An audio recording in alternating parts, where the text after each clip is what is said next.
Hello there, my friends. Welcome, welcome, welcome to the Glow Up Method. This is the place where we talk all things about your personal transformation, the journey of your growth, all of this in the quest, in the journey of living a life that makes you proud.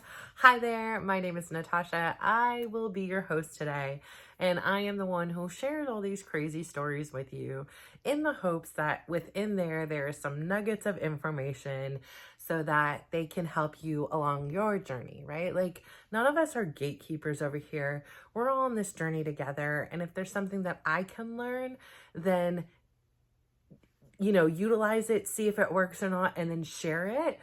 Great. If I can learn and see it work for somebody else, then it worked. Great. That's what this is all about. Together, we are stronger than on our own. And so I think about this today because, today marks what does it mean? I've been home for 2 weeks. Yes, I've been home for 2 weeks now, as of last night. And today was like my first day 2 weeks ago, trying to do things. I had to pick up my son from school. I had to take him to practice, like getting in a car. I think I had to take him even to PT. Yes, I did. I had to take him to physical therapy, and I didn't have to, but I had to. And I felt like I had already let my family down by being in the hospital for so much longer and being this kind of burden in a sense, and really having to do a lot of self-work through this journey in so many ways. So, right, there's this physical component where I'm a badass. Like, I can take a lot of physical pain. I have a notoriously high pain threshold. And not only that, I can push through a lot of pain mentally, emotionally, physically. Like, being in pain is just synonymous with being in my life, right? There is a lot of pleasure, but there's always this written underlying theme of pain, right? Like I've talked about on here, my sciatica, which by the way hasn't hurt at all, and I don't even want to jinx it, but could be a combination of factors. It could be that extra skin gone. It could be the fact that I'm not moving much. Whatever it is, hallelujah. Just hallelujah. Because on top of everything I'm experiencing here, the first 2 days in the hospital, or first day and a half, I think it was technically 24 hours. No, it was on fire. Like my tailbone, that was on fire. Like I could not get comfortable in that hospital bed. Once I got put into a different hospital bed, because my hospital bed was of course broken. And finally I was like, I can't take this anymore. Like I can't. I got in a much more comfortable bed, which again, closed mouths don't get fed. And, Chris is like, no, don't bother, and I was like, listen, I'm not gonna sit here and be uncomfortable anymore. Like I can't do this, on top of everything else. So when I got enough strength, I was like, this bed needs to get switched. When I get up and go to the bathroom, this is the time. We're doing this, and we're not gonna send in mechanics to try to figure it out. Fix it on your own time out of this room. This is what we need. I was like, I'm not trying to be mean, but this is what it is. So once that got settled, oh my gosh, everything calmed down as far as my back and my tailbone. So again, crazy stuff going on, but the sciatica, I could feel my legs. They haven't been asleep. I haven't felt that pain in that center of the back of, or not center. It's here's my spine. Here's that spot. I haven't felt it. So I'm cautiously optimistic. Please stay away forever. So that's been a blessing in itself, right? Let's just celebrate that for a moment.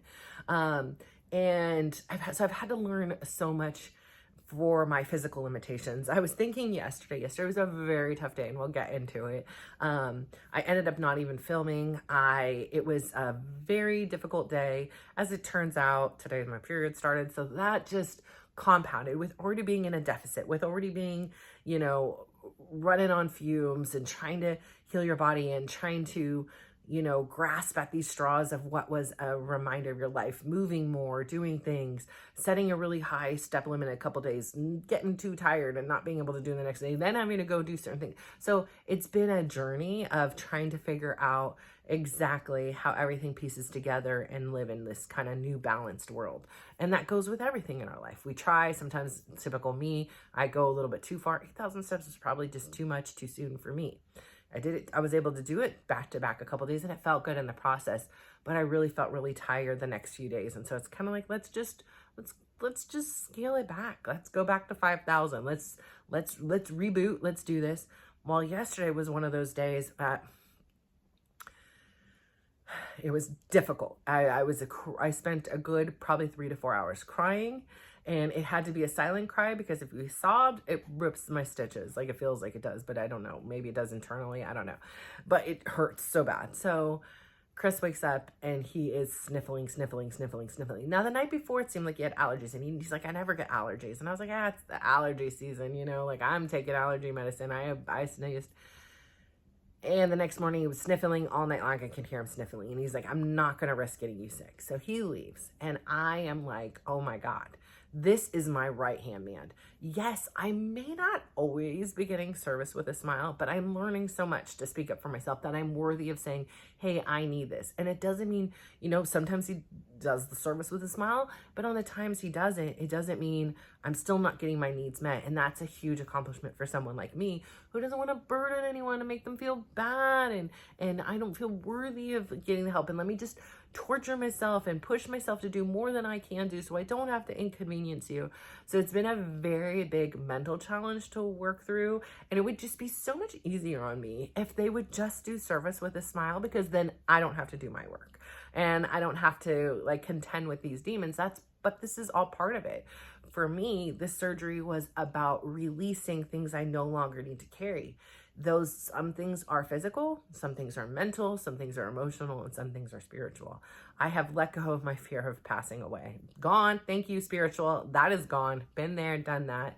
It's cool. No pain, no anything.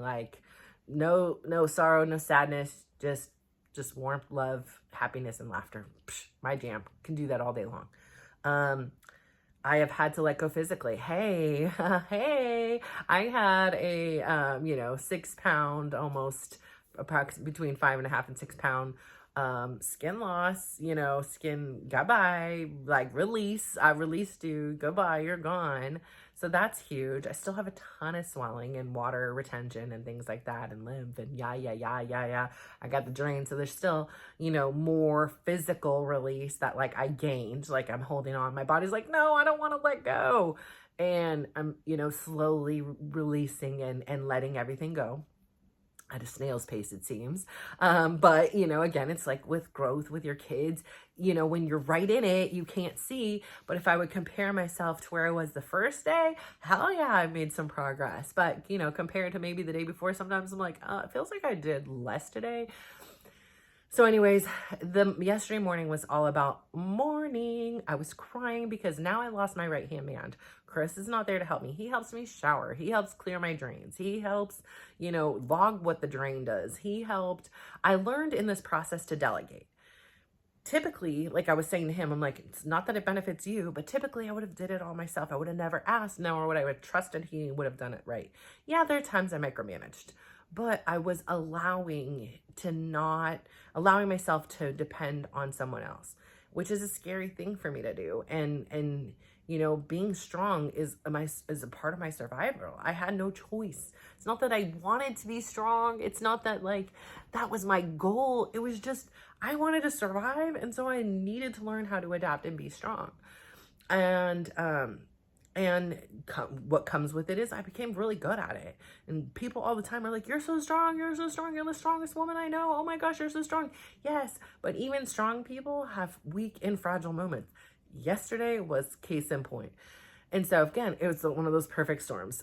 I figured it out later on in the evening. I'm like, I bet you anything. If I look at my app tracker here, I bet you anything my period's about to come. And sure enough, this morning I was like, and I said to my daughter, I was like, I bet. And I said, yep, I looked and it was possible tomorrow, predicted Saturday. I was like, bingo. I knew it afterwards. But when you're in it, you're in it, right? For me, I'm in it. I'm full blown in this. I had no strength barely to move out of this chair, and then no desire. Here I was now again contending with these feelings of abandonment. And not that Chris wants to abandon me. He wants to be here to help. He doesn't want to be sick. He didn't get sick on purpose. That's a hope, right? No. He did not get sick on purpose to just not help me.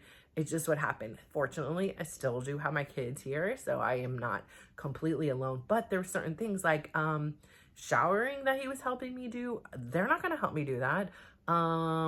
stripping my drains, quite frankly, I'm not going to trust them to strip my drains. Unfortunately, when I went to pour the drain myself, it gave me a big PTSD. I wasn't expecting, like, I always kind of closed my eyes with Chris, and I'm not afraid of blood, but there was something about the way the blood hit the sink that just took me right back as a little girl to when my mom had attempted suicide, and her blood filled the sink, overflew the sink, and it was just the way it hit it, and I was like, oh no, I can't do this part. And I asked my daughter, and she's like, that doesn't bother me at all. You get it and put it on the counter, and I'll clear it out for you.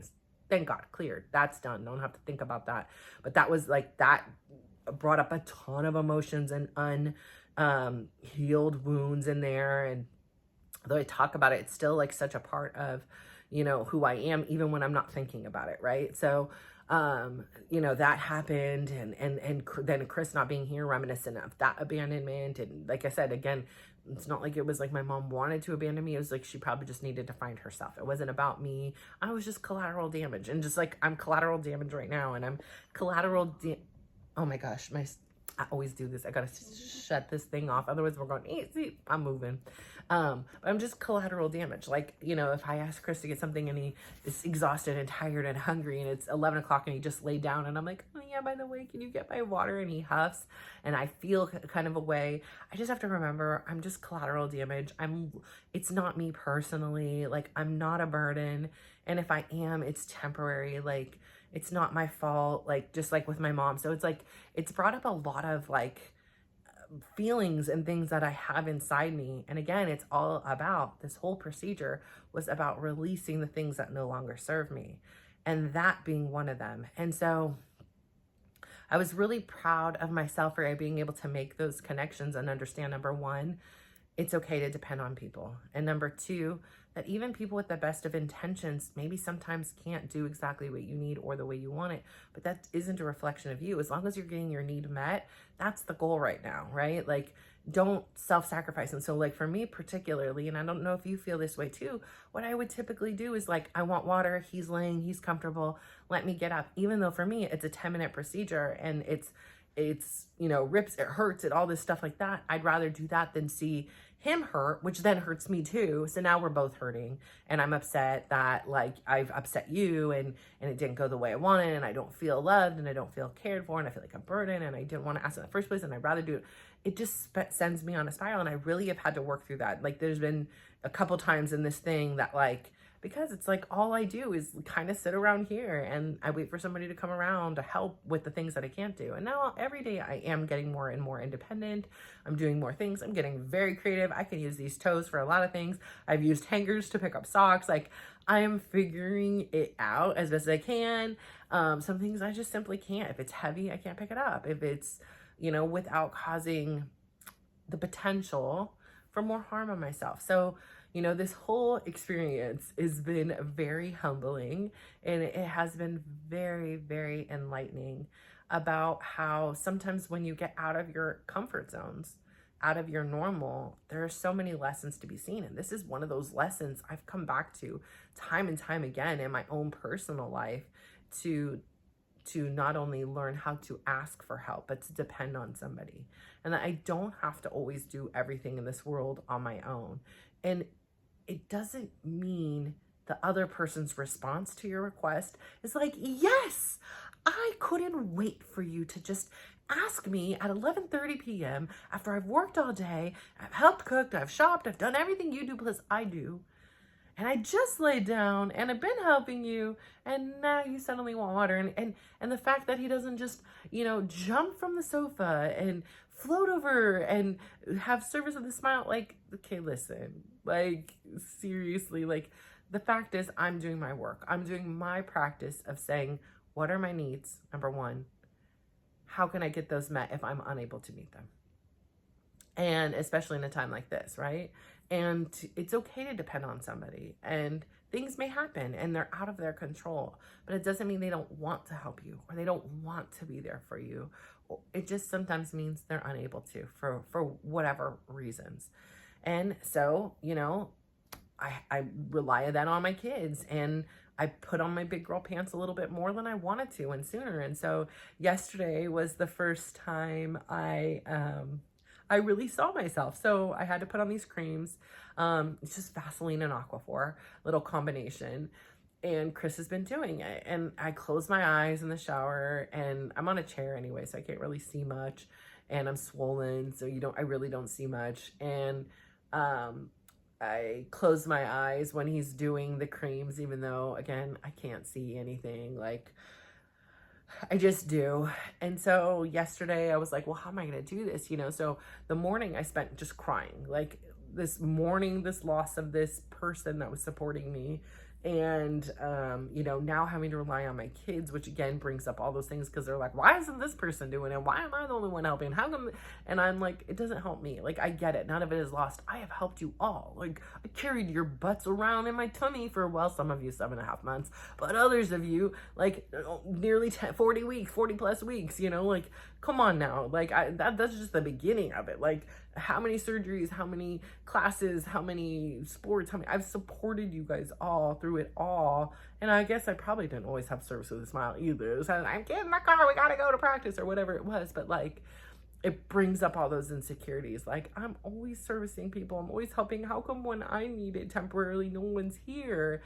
And I forget they are here. They're just maybe not meeting me the way I want, or the exact way, or I'm not communicating it, and it's just a lot. So now I'm having to depend on a new crew of people to show up for me. And that's very difficult, being that these are my kids and I am the mom and I'm supposed to be the strong one, and they're just supposed to be kids, right?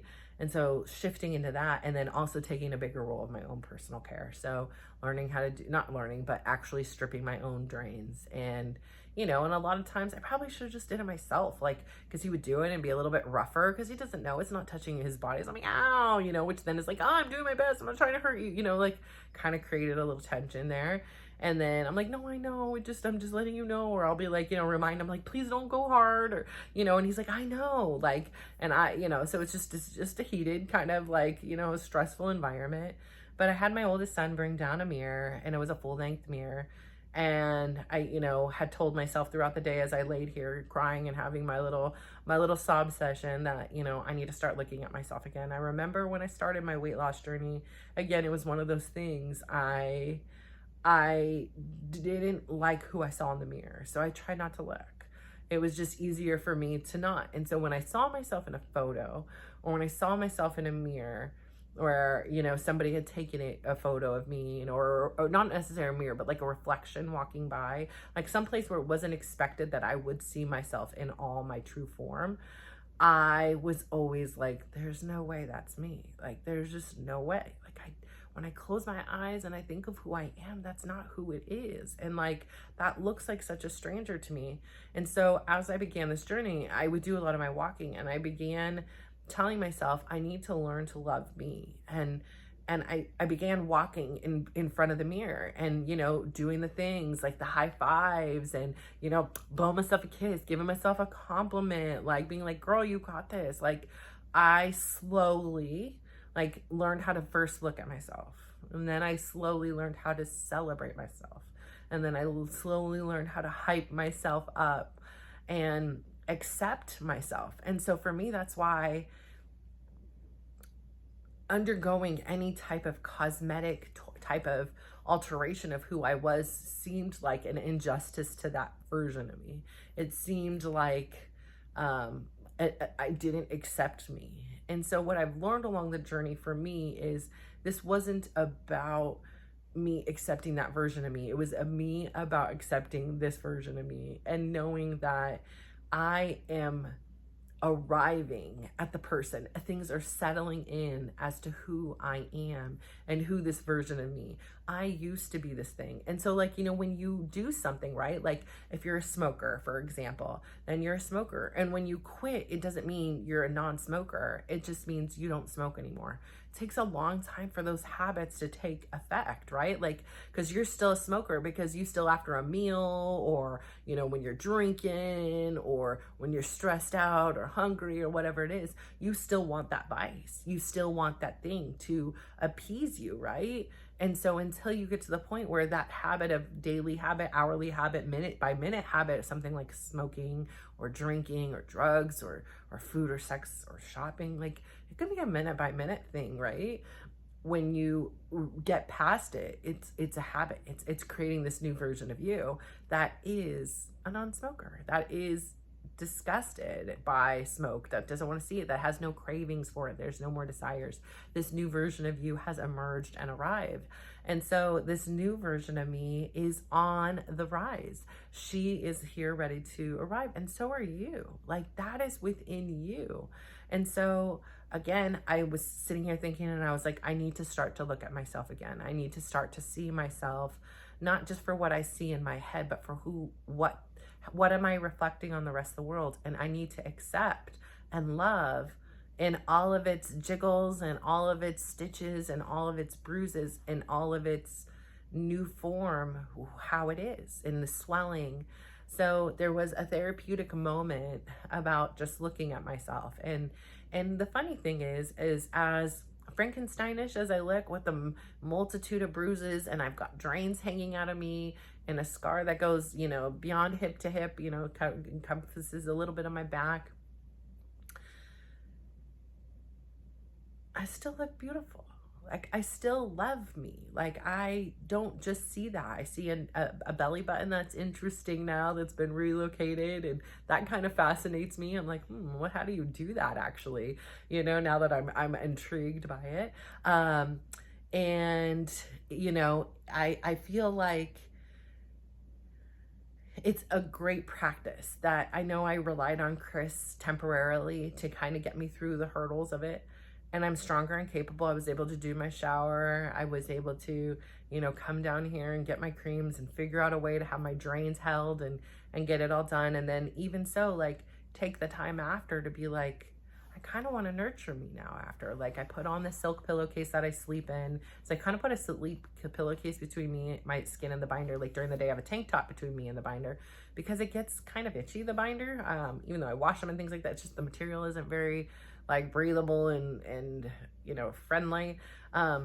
So just like laying here and doing some gentle massage on there just to say, I love you. Like, I know you are swollen. I know you are doing some work on a cellular level that I cannot see, and I appreciate it. Like, we are in this together. And so just giving it this little bit of nurturing, because yesterday, that's how I felt. Like, I just felt like that little girl in me just needed some nurturing and love, and like, let me just take care of you. And that person that was doing that, it was gone. And I couldn't see a way out. And really what happened, what emerged from that loss, right? When one door closes, another one opens up. My kids came in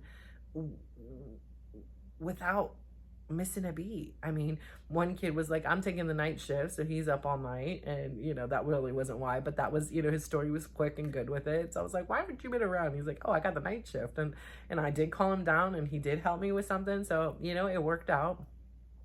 They have all helped me cook, they've helped me clean, they've helped do things that are beyond and show me that they do love me and I am not alone. And I need to remember that I may not always get service with a smile. They may not be jumping down here like unicorns, like, yes, mommy, what can I help you with?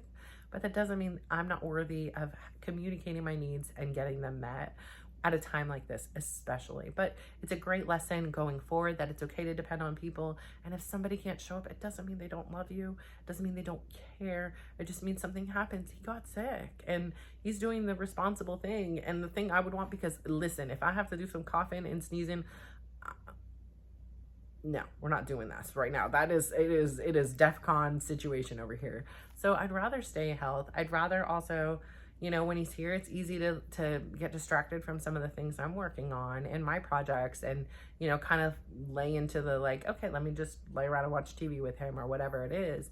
So having this time has opened up freedom that, I haven't had the TV on. I've enjoyed my views and things like that. I've had this perspective internally about the situation. So I say all this to say, in community, that was my whole start of this, was, some of the devices that I was using and made yesterday possible, made it so that I could do this on my own, was thanks to community. I joined a Facebook group, specifically for this type of surgery.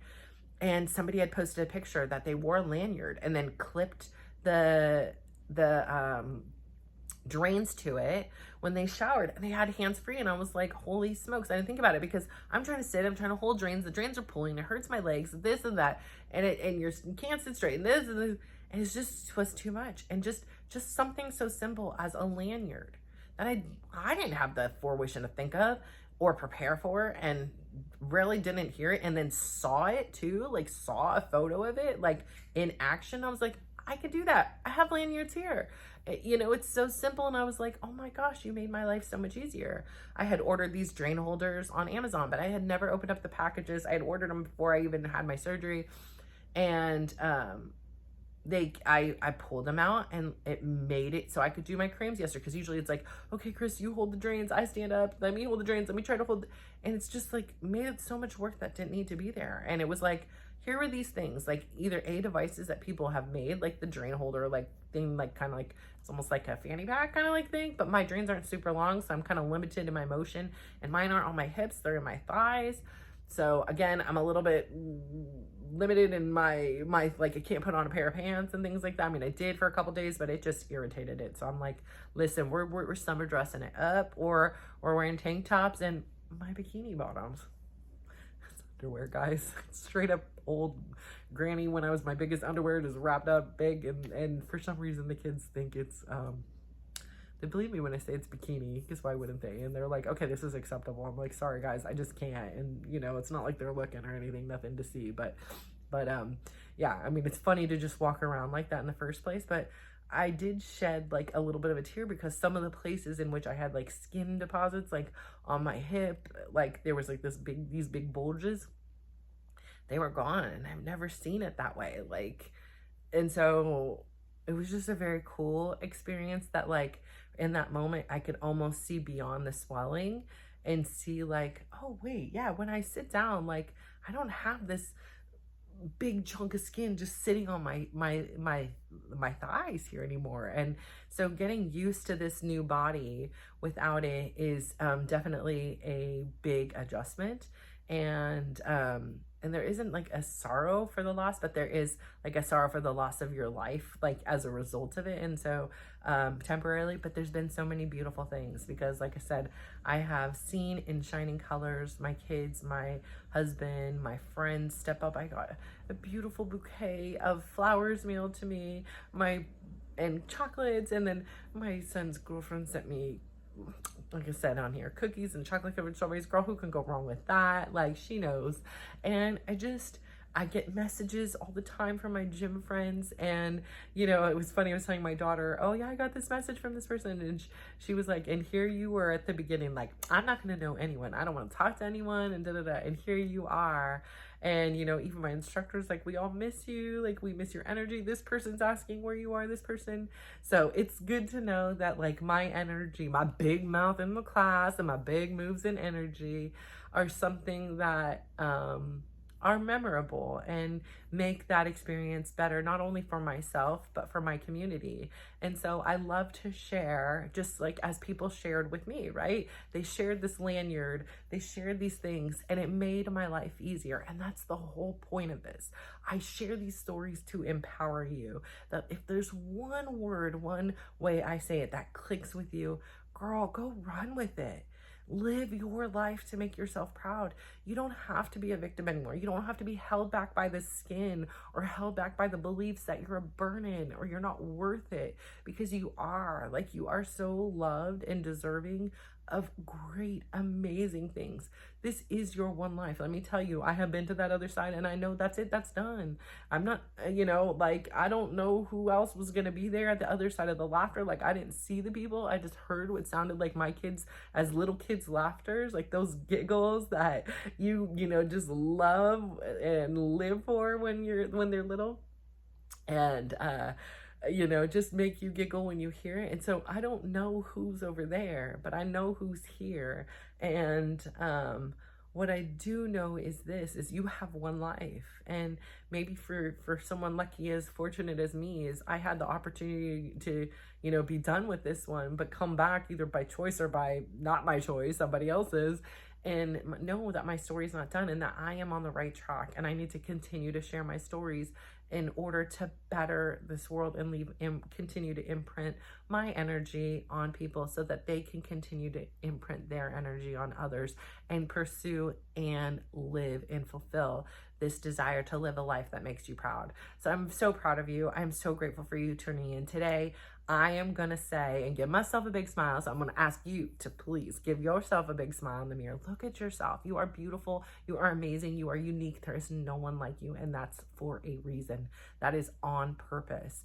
I would love for you then to give yourself a compliment. I know, like I said in here, I could barely look at myself in the mirror when this began, when I started doing this to myself. Best gift I've given myself besides throwing away the scale. And I would say give yourself a compliment. My compliment is this: girl, you did it. Yesterday you were broken and crying and thought you were going to be alone, and you wanted to get in survival mode, and you got quiet. You got really quiet. You let the tears flow. You thought it out before you tried to do it. You didn't just jump to things hastily. You appreciated the people that were helping you. You leaned on the people you needed to. You brainstormed it out, and you did it. And not only did you did it, and then you were also able to still have energy to nurture yourself at the end. Girl, that was amazing. I'm proud of you. Keep it up. Let's do it again today. Maybe 1% better. And then I would also say this: please then also share your light, energy, joy, and good life, good spirit with somebody else. Give them a big smile. And even on a day when you feel challenged, at a time you feel challenged, sometimes even more so at those moments, because when you see somebody else rejoice, when you see somebody else glow up, it really helps in your glow up too. And it's a beautiful thing to know that you brought joy to somebody else, even for just a second. So please go out there, give somebody else a big smile, give them a compliment as well, and just watch how we all glow up together. So thank you. Bye.